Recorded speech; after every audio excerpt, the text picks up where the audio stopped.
every moment in life is a learning moment. And so when the kids come here and they learn, and you look at the excitement in their eyes, they're applying science, technology, engineering, and math in what they're doing, and they're excited about it. And so to be able to pull them in, recruit them for the future of our country is just something critical that we all need to do. And you know, the excitement in all this, though, is when you look into their eyes and the eyes of the volunteers, that they're thrilled to be doing this, and that's the beauty of it. The races led me to Carter Rock. I was in the ocean engineering program at Florida Atlantic University, and I was probably going to stay in Florida. And the Carter Rock exposed me to the technical disciplines that they do here, and really brought me into the ship design world. And so upon graduation, I took a job with Carter Rock because of my experiences here.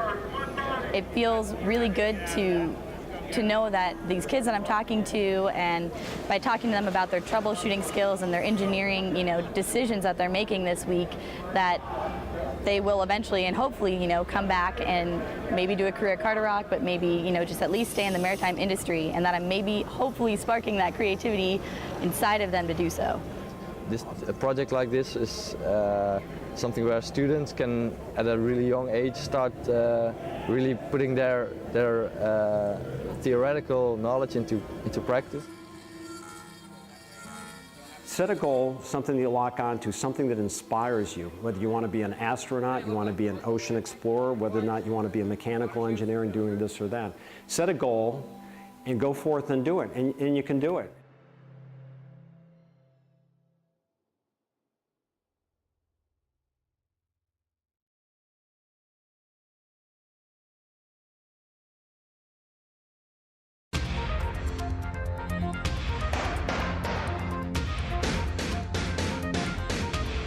With the fifth day of the 2013 Warrior Games underway, we took some time during the archery competition to speak with athletes and coaches about their thoughts and experiences in this year's games. One common theme was the sense of camaraderie that exists between the athletes. When you get into it with a group of people who've been through a similar situation, similar trauma, they understand more than anyone else does. A lot of people don't understand, the psychological effects of being burned, of having cancer, or suffering a combat wound. But when you get together with other people who have the exact same injuries or illnesses, you start talking. One person tells you how they got through it, so it becomes therapy. I did the trials last year, and I loved it. I was still in the Marine Corps at the time, now I'm out. But to come back and see all my brothers again and have a friendly competition over it, that makes everything worthwhile. Not only are the Warrior Games a chance for wounded, ill, and injured service members to compete and share common experiences, they are another step on the long road to recovery. Archery in particular helps warriors with traumatic brain injuries and post-traumatic stress disorder. A lot of the archers that get into archery tell me that their PTSD and their TBI kind of reduces, especially when they're shooting, because there is such a requirement for concentration that it kind of blanks out a lot of the other stuff.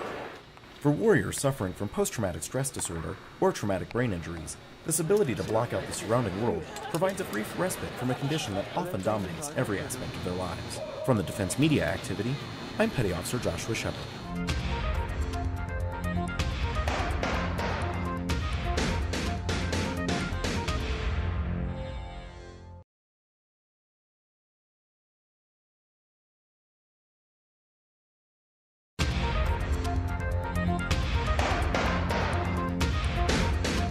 Lieutenant Junior Grade Laura Root, a member of the Navy's cycling and sharpshooting teams at the 2013 Warrior Games, was diagnosed with muscular dystrophy in December 2011.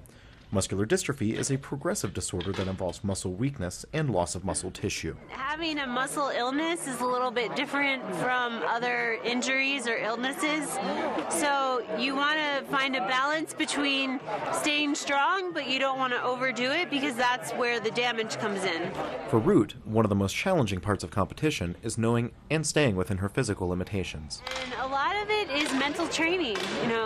Get out there and don't get psyched out. You've got your teammates in cycling, you have your strategy, and you're there to support each other and have a good time. Root admits that the psychological aspects of being diagnosed with an illness or sustaining an injury can be extremely challenging. there are days that all of us face that are good and bad. And at the beginning, you're trying to cope with something that does completely change your life. And then you keep living your life. You can't go backwards, you can only go forwards. And to have the support of a team and all of these people who are exposing you to incredible things that you would have never encountered otherwise. I mean, there are a lot of positive things that actually came out of an illness or an injury. I mean, if anyone had told me that I would join the Navy and come to the Olympic Training Center in Colorado Springs to do this, I would have thought that they were crazy. Knowing her limitations and embracing her positive outlook on life led Root to the gold medal in the 10-meter prone air rifle competition and to an 8th place finish in the women's 10K upright open bike race. From the Defense Media Activity, I'm Petty Officer Joshua Sheppard.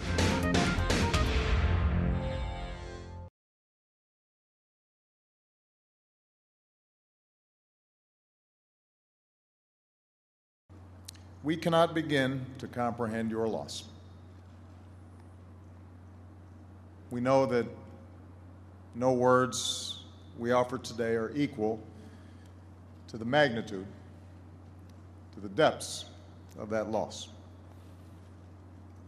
But we come together as a grateful nation to honor your loved ones, to grieve with you, and to offer, as best we can, some solace and some comfort. Michael Wells Arnold.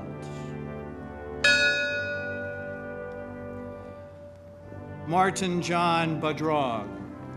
And so once again, we remember our fellow Americans who were just going about their day,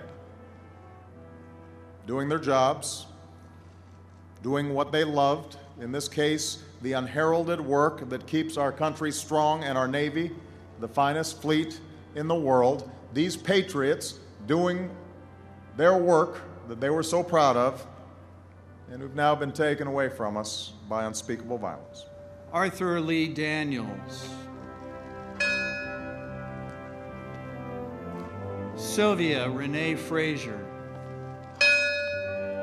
Once more, we pay tribute to all who rush towards the danger, who risk their lives so others might live, and who are in our prayers today.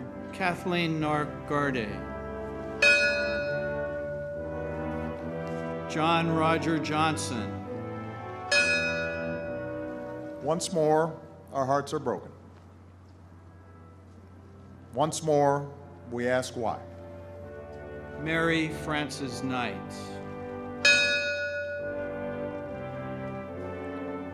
Frank Edwin Kohler. You and your families, this Navy family, are still in the early hour of your grief.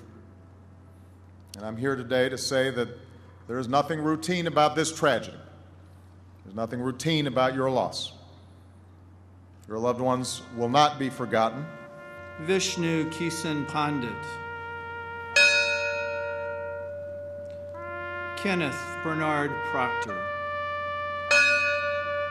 Our tears are not enough.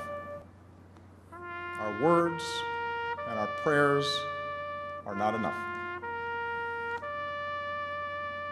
If we really want to honor these 12 men and women, if we really want to be a country where we can go to work and go to school and walk our streets free from senseless violence, without so many lives being stolen by a bullet from a gun, then we're going to have to change. Gerald Eugene Reed. And Richard Michael Ridgell.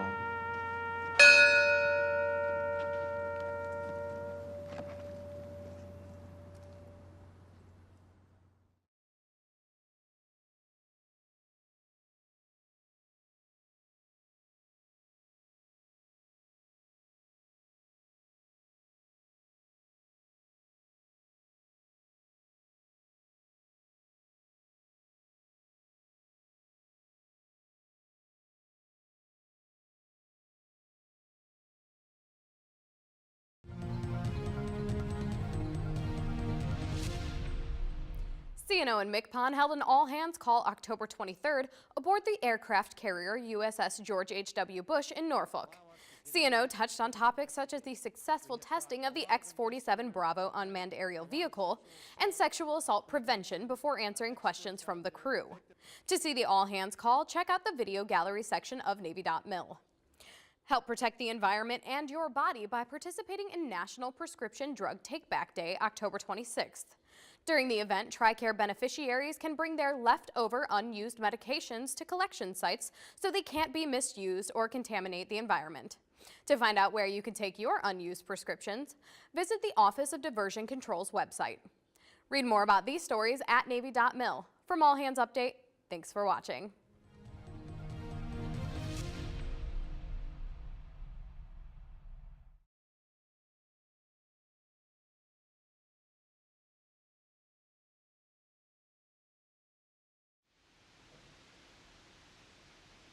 From the early days to the present, the Navy has been an important contributor to America's efforts in space, both unmanned and manned. In fact, more astronauts have graduated from the Naval Academy than any other higher education institution. I'm Petty Officer Brandy Wells, and here in studio with me, I have Midshipman Second Class Lucas Papadakis, an aerospace engineering major at the Academy and a hopeful future astronaut. And live from the International Space Station is Commander Chris Cassidy, a Navy SEAL, to discuss the Navy's role in space and his own experiences. Thank you for joining us today, Commander Cassidy.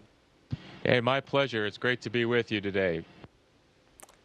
Sir, our first question is, why is space important to the Navy? Well, you know, obviously, communication is vital to anything we do, from as simple things as our own relationships to war, to space, and the space environment for the Navy is critical for our communications network, tracking our ships, responding to disasters or conflicts, and everything that we do on a day-to-day basis, and having the ability to track and manage all of this infrastructure all around the world. It's actually really critical to our warfighting capability, I think. How has your Navy service prepared you for being an astronaut? Well, you know, that's an interesting question. I think that to be successful as an astronaut, you need to have the ability to think operationally and do things while you're communicating on the radio, while you're processing multiple things. And that's what I've learned over my few months here. And that was really instilled in me from my first days of stepping onto the Naval Academy yard all the way through being groomed as a junior officer and mentored by some of the senior enlisted that I had the privilege to work with. And just really the fundamental things of what we need our Navy warfighters, our military warfighters to do translates exactly to life in space. It's an operational environment. We're doing things that we can get us hurt or hurt the equipment that we're working with. Neither one of those are good, and it's that innate sense of how to do that, I think, is instilled in every one of us that joins the service. Are there any similarities between the SEAL and the astronaut communities? Well, I'm asked that often, actually, and I think at face value, it's very similar training pattern. In the SEAL teams, much like the rest of the Navy, on a typical pre-deployment workup, you'll go together with some basic unit level training, and then as you get more proficient, you'll start integrating with other units until you prepare for your final exercises prior to deployment. And we have a very similar pattern here in the training for space.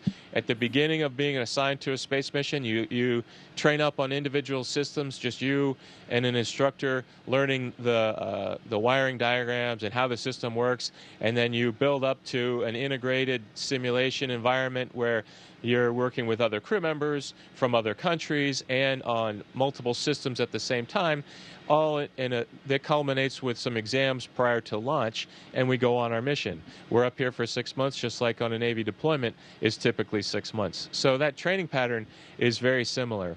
And then the other thing is my SEAL team life was much more physical, and we do exercise quite a bit up here on space.